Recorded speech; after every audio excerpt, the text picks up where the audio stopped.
Codependent relationship. Let's talk about it. What is it?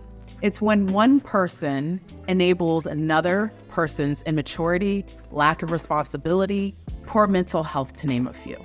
What does it look like in different relationships? So friendships, what it may look like is excessive caretaking, always being the caretaker with your friends, always tending to the other person's needs when they might not be tending to them.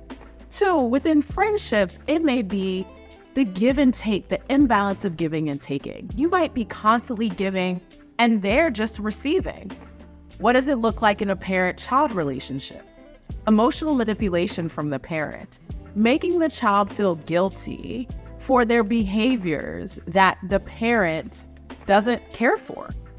2, it's also in the parent-child relationship is enabling, allowing the child to make choices, but you're rescuing them from their choices and decisions, and they can never suffer their consequences. What does it look like in a relationship, in an intimate and romantic relationship? 1 is an imbalance of the give and take. Constantly giving and sacrificing your personal needs for that romantic relationship. And 2, in that romantic relationship, being fearful of disagreement, of conflict, thinking that that's going to result in the ending of the relationship. So you're fearful of bringing up these topics that you may feel that may end the relationship.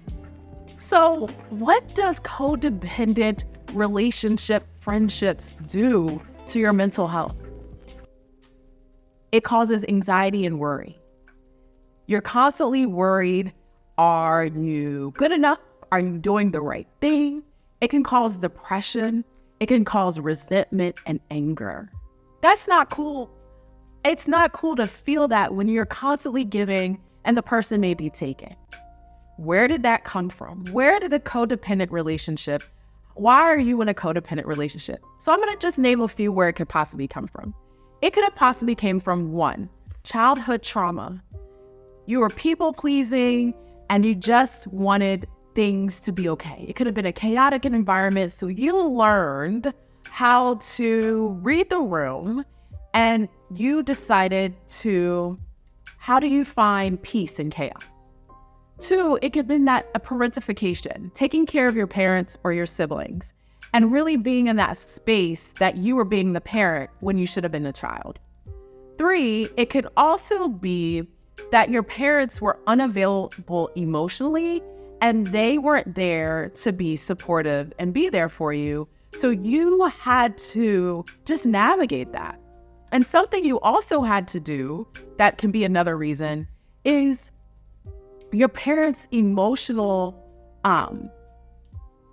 instability was something that you had to navigate. So you found ways to make sure that there was stability, or you knew how to please and make sure that they didn't blow up. Those are some things that can cause one to be in codependent relationship. Well, I got something for you. How to navigate and break free from a codependent relationship or set new boundaries in a codependent relationship so it's not codependent anymore. 1, it's all about self-awareness and acknowledging your feelings and acknowledging your behaviors in that relationship. 2, seeking therapy or support. I know people talk about therapy, but being able to talk about it so then you can see the mirror in your face of like, what am I doing to enable this relationship, friendship to happen this way? 3, it's really allowing that person that you're in a codependent relationship with to make their own decisions and suffer their consequences. Codependent relationships aren't healthy. They will wear and tear on your soul, your physical body. It will cause fatigue and illnesses. So it's really important to start sifting through why you may be in a codependent relationship. Be well, be amazing, and most of all, be you. And what I want you to do is share in the comment section, have you ever been in a codependent relationship or not? And how did you move out of it? And also, If you were in a codependent relationship with somebody and you're still in the relationship, how did you change it up so it's not codependent anymore? I will see you soon.